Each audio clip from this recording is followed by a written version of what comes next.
হয় না কেন সরকার এই ধরনের সিদ্ধান্ত নিতে পারেন না যে একটা বড় অ্যামাউন্ট দিয়ে শহীদ পরিবারকে সম্মানিত করবেন?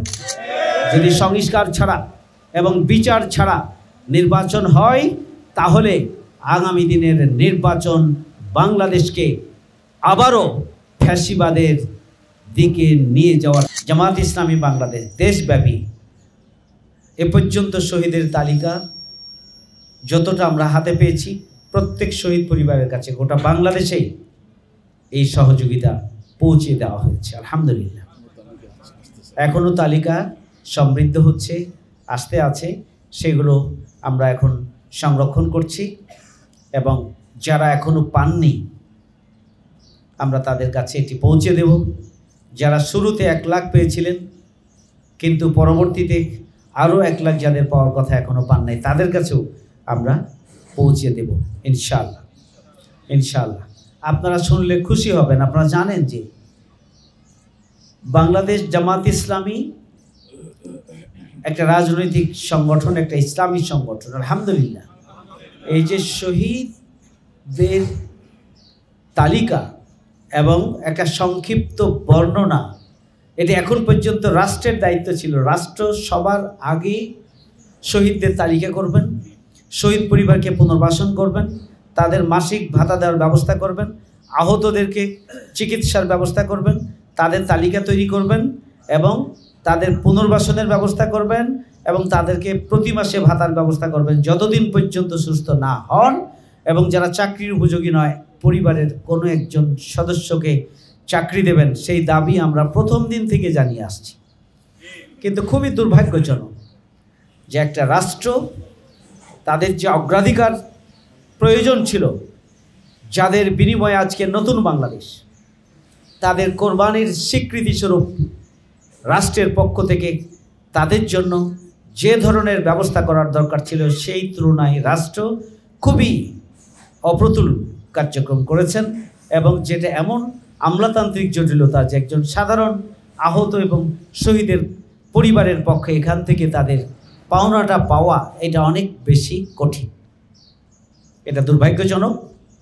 আমি আজকেও এই সরকারের প্রতি আহ্বান জানাতে চাই যে সরকারের দায়িত্ব হচ্ছে শহীদ পরিবারের পাশে দাঁড়ানো, শহীদ পরিবারকে আর্থিক অনুদান। একটা সরকার 2000 শহীদকে যদি 1 কোটি টাকা করে দেন, তাহলে তো 2000 কোটি টাকা হয়। লক্ষ লক্ষ কোটি টাকা এক একজন মেরে দিয়েছে বাংলাদেশ। হয় না কেন সরকার এই ধরনের সিদ্ধান্ত নিতে পারেন না যে একটা বড় অ্যামাউন্ট দিয়ে শহীদ পরিবারকে সম্মানিত করবেন? কেন পারছেন না প্রতিটি শহীদ পরিবারের একজনকে চাকরি দেওয়ার জন্য দ্রুত বাস্তবায়ন করতে? কেন পারছেন না যারা আহত তাদের ট্রিটমেন্টের যাবতীয় ব্যবস্থা করতে?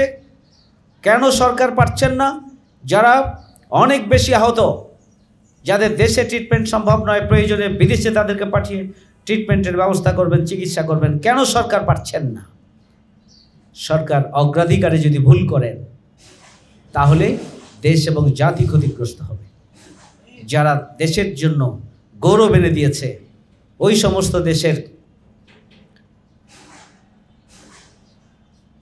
দেশের সূর্য সন্তানদেরকে সম্মানিত করা, শ্রদ্ধা জানানো, রাষ্ট্রের পক্ষ থেকে তাদের পাশে দাঁড়ানো এবং তাদেরকে জাতির সামনে বীর হিসেবে তুলে ধরার জন্য যে সামগ্রিক ব্যবস্থাপনা রাষ্ট্রের পক্ষে করা উচিত ছিল, রাষ্ট্র সেটি করে নাই। আমি রাষ্ট্রকে অবিলম্বে এই দিকটির প্রতি আমরা নজর দেওয়ার জন্য, পদক্ষেপ নেওয়ার জন্য আমরা অনুরোধ করছি। আপনারা খুশি হবেন যে বাংলাদেশ জামাত ইসলাম ইতিমধ্যেই 917 জন শহীদের 2500 পৃষ্ঠার 10 খণ্ড বই লিখা সম্পন্ন করে প্রেস ক্লাবে আমিরে জামাত এই বইয়ের মোড়ক উন্মোচন করেছেন। আলহামদুলিল্লাহ।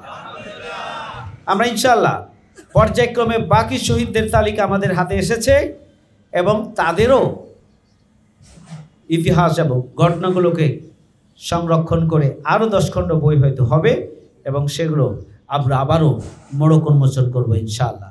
জামাত ইসলামী সেগুলোকে জনগণের সামনে ইতিহাস যাতে বিকৃত করতে না পারে কেউ, এই জন্য জামাত ইসলামী ইতিহাস সংরক্ষণের ঐতিহাসিক এই কাজটি জামাত ইসলামী সম্পন্ন করেছে। আলহামদুলিল্লাহ। আমরা আশা করছি আমরা সুযোগ পেলে যারা আহত হয়েছেন, যারা কোরবানি করেছেন, হাত দিয়েছেন, পা দিয়েছেন, চোখ দিয়েছেন, এই যে যারা কষ্টের জীবন ধারণ করে চলেছেন অথচ জীবনী শক্তিতে ভরপুর আপনাদের অন্তর, আপনাদের যা আছে তার সবটুকু আপনারা বিলিয়ে দিতে চান, আমরা উজ্জীবিত হই, আমরা উৎসাহিত হই, আমরা আগামী দিনে নতুন করে বাংলাদেশকে গড়ার জন্য আমরা অনুপ্রেরণা পাই আপনাদের বক্তব্য থেকে, আপনাদের স্লোগান থেকে, আপনাদের চাহনি থেকে, আপনাদের চেতনা থেকে এবং আপনাদের চেহারা থেকে।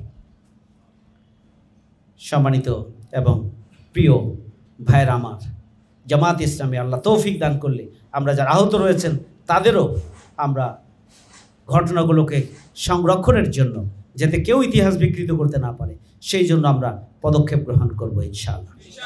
কিন্তু এই ইতিহাস সংরক্ষণের কাজটি কার দায়িত্ব ছিল? যে সরকারের বহু এজেন্সি আছে, সরকারের বহু হাত রয়েছে। কোনো একটা ডিপার্টমেন্টকে দায়িত্ব দিলে সেটি বিস্তারিতভাবে সংগ্রহ করা, সংরক্ষণ করা, যাচাই বাছাই করা এবং ইতিহাসের দলিল হিসাবে রেখে দেওয়াটা এটা সম্ভব হতো। অতীতে আমরা দেখেছি 52 ভাষা আন্দোলন ইতিহাসকে বিকৃত করা হয়েছে। আমাদের স্বাধীনতা আন্দোলন 71-এর আন্দোলনকে বিকৃত করা হয়েছে।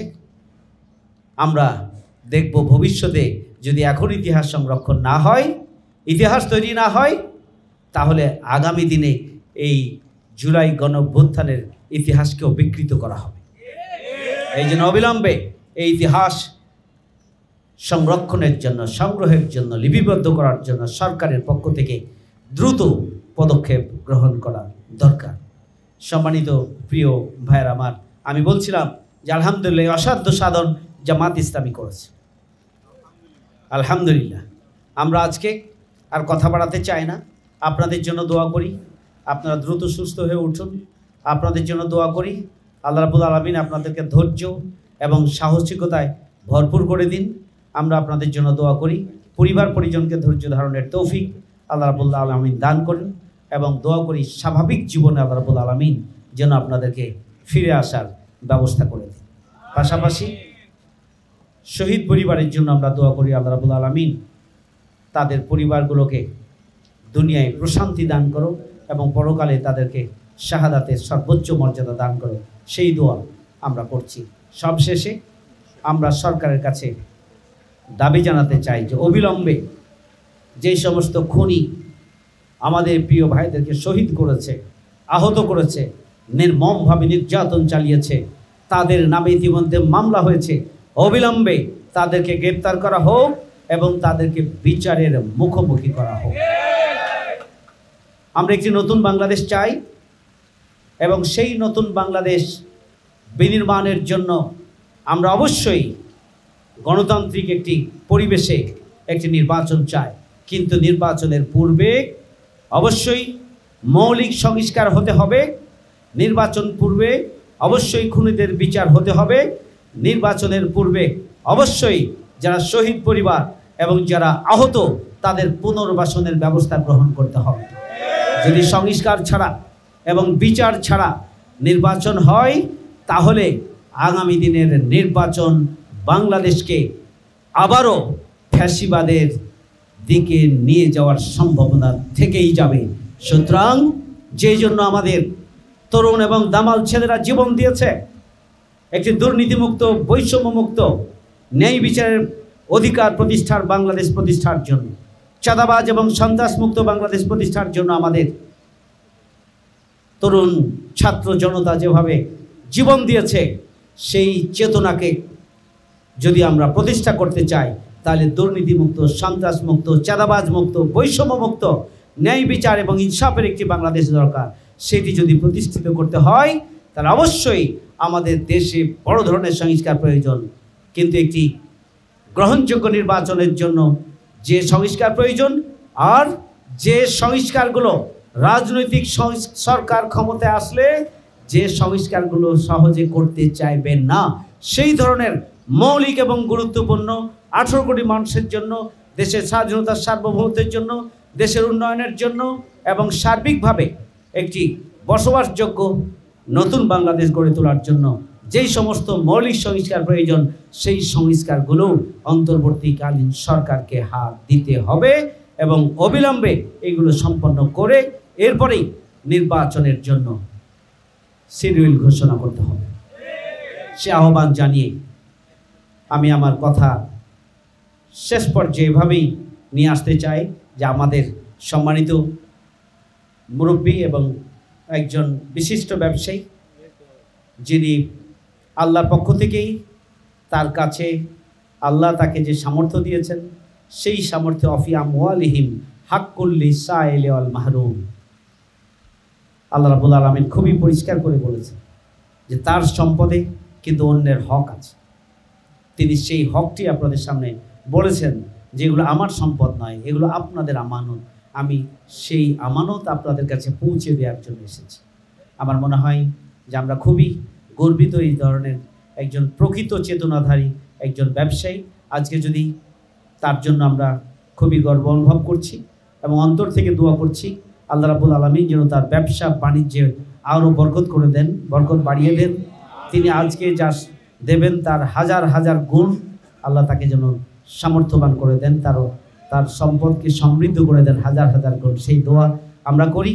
পাশাপাশি আমি আমাদের সামর্থ্যবান ধনাঢ্য শ্রেণী যারা রয়েছেন, আল্লাহ রাব্বুল আলামিন যেন তাদের অন্তরেও এই ঝুঁকিপূর্ণ সময়গুলোতে ত্যাগ এবং কোরবানির নজরানা যারা পেশ করেছেন, যারা নিপীড়িত, নির্যাতিত, ক্ষতিগ্রস্ত, অসহায় এবং এই ধরনের বিপদগ্রস্ত মানুষের পাশে তাদেরকেও অন্তর দিয়ে আর্থিক অনুদান দিয়ে তাদের পাশে দাঁড়ানোর জন্য যেন তারা এগিয়ে আসেন, সেই জন্য তাদের প্রতিও আমরা আহ্বান জানাচ্ছি। আলহামদুলিল্লাহ, বাংলাদেশ জামাত ইসলামী খুবই আমরা দ্ব্যর্থহীন কণ্ঠে এটি বলতে পারি যে আমাদের কাছে যে অর্থ আসে সেটি আমরা যথাযথভাবে সংরক্ষণ করি, যার হক এবং অধিকার তার কাছে আমরা পৌঁছে দিই, যে খাতের জন্য প্রযোজ্য সেই খাতেই আমরা এটা দিয়ে থাকি এবং এটি অডিটের জন্য আমাদের একটা ব্যবস্থা আছে, এটির জন্য একটি স্টাফিং আছে এবং ম্যানেজমেন্ট রয়েছে। সুতরাং আমরা যে কোনো ধরনের, শুধুমাত্র জুলাই বিপ্লবের শুধু নয়, আমরা আমাদের জাকাত ব্যবস্থাপনা থেকে শুরু করে দেশের যে কোনো বন্যা, বড় ধরনের অগ্নিকাণ্ড, বড় ধরনের দুর্ঘটনা, ভূমিকম্প, নদী ভাঙ্গন, সব ক্ষেত্রেই আমরা মানুষের পাশে দাঁড়ানোর জন্য আমরা ভূমিকা পালন করি এবং সব ক্ষেত্রে আমাদের কার্যকর ব্যবস্থাপনা রয়েছে। সুতরাং সামর্থ্যবান যারা তাদেরকে এগিয়ে আসার জন্য আমি আহ্বান জানিয়ে আমার কথা এখানে শেষ করছি। আল্লাহ হাফেজ। বাংলাদেশ জিন্দাবাদ, বাংলাদেশ জামাত ইসলামী জিন্দাবাদ। আসসালামু আলাইকুম ওয়া রাহমাতুল্লাহি ওয়া বারাকাতুহু।